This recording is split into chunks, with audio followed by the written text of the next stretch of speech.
Hello everyone, and welcome to today's mathematics lesson. In this video, we will learn how to solve a pair of linear equations in two variables using the graphical method. We will use a simple real-life word problem and solve it step by step. By the end of this lesson, you will be able to form equations from a word problem, plot them on a graph, and find their solution graphically. Let's begin. First, let us carefully read the question. 10 students of class 10 took part in a mathematics quiz. The number of girls is 4 more than the number of boys. We need to find the number of boys and the number of girls using the graphical method. Before solving the problem, let us identify the important information. The total number of students is 10. Also, the number of girls is 4 more than the number of boys. Using these two pieces of information, we will form two linear equations. To solve the problem mathematically, we first define variables. Let the number of boys be represented by the variable x. Let the number of girls be represented by the variable y. Now, instead of working with unknown numbers, we can work with variables. This makes it easier to convert the word problem into mathematical equations. The variable x represents boys, and the variable y represents girls throughout this problem. Now let us form the first equation. The question tells us that a total of 10 students participated in the quiz. The total number of students is equal to the number of boys plus the number of girls. Therefore, we can write x plus y equals 10. This is our first linear equation. Remember, this equation represents the total number of students in the quiz. Next, let us form the second equation. The question states that the number of girls is 4 more than the number of boys. This means that if we know the number of boys, we can find the number of girls by adding 4. Mathematically, we write y equals x plus 4. This is our second linear equation. Now we have a pair of linear equations that represent the given situation. To draw the graphs of these equations, we need some points.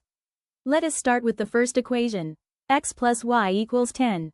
By choosing different values of x, we can calculate the corresponding values of y. This gives us points such as 0, 10, 2, 8, 4, 6, 6, 4, and 8, 2. Similarly, for the second equation, y equals x plus 4, we get points such as 0, 4, 1, 5, 2, 6, 3, 7, and 4, 8. These points will help us draw the two lines accurately. Now let us plot these points on a coordinate graph. First, draw the horizontal x-axis and the vertical y-axis. Next, plot all the points from the first equation and join them to form a straight line. Then, plot all the points from the second equation and join them to form another straight line.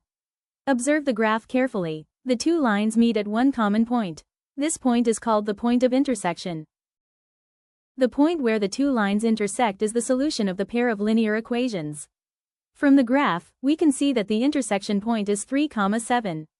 This means that the value of x is 3 and the value of y is 7.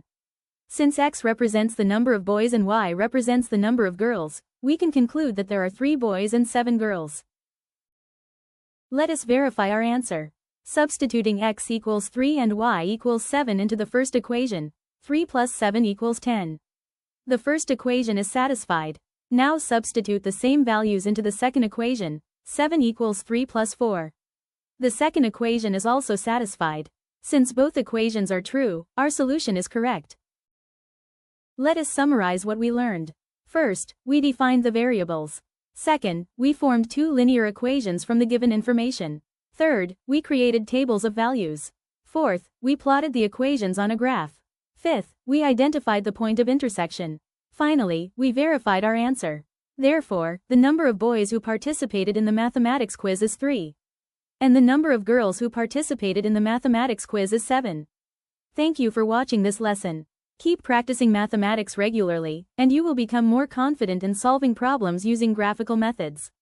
See you in the next lesson. Happy learning!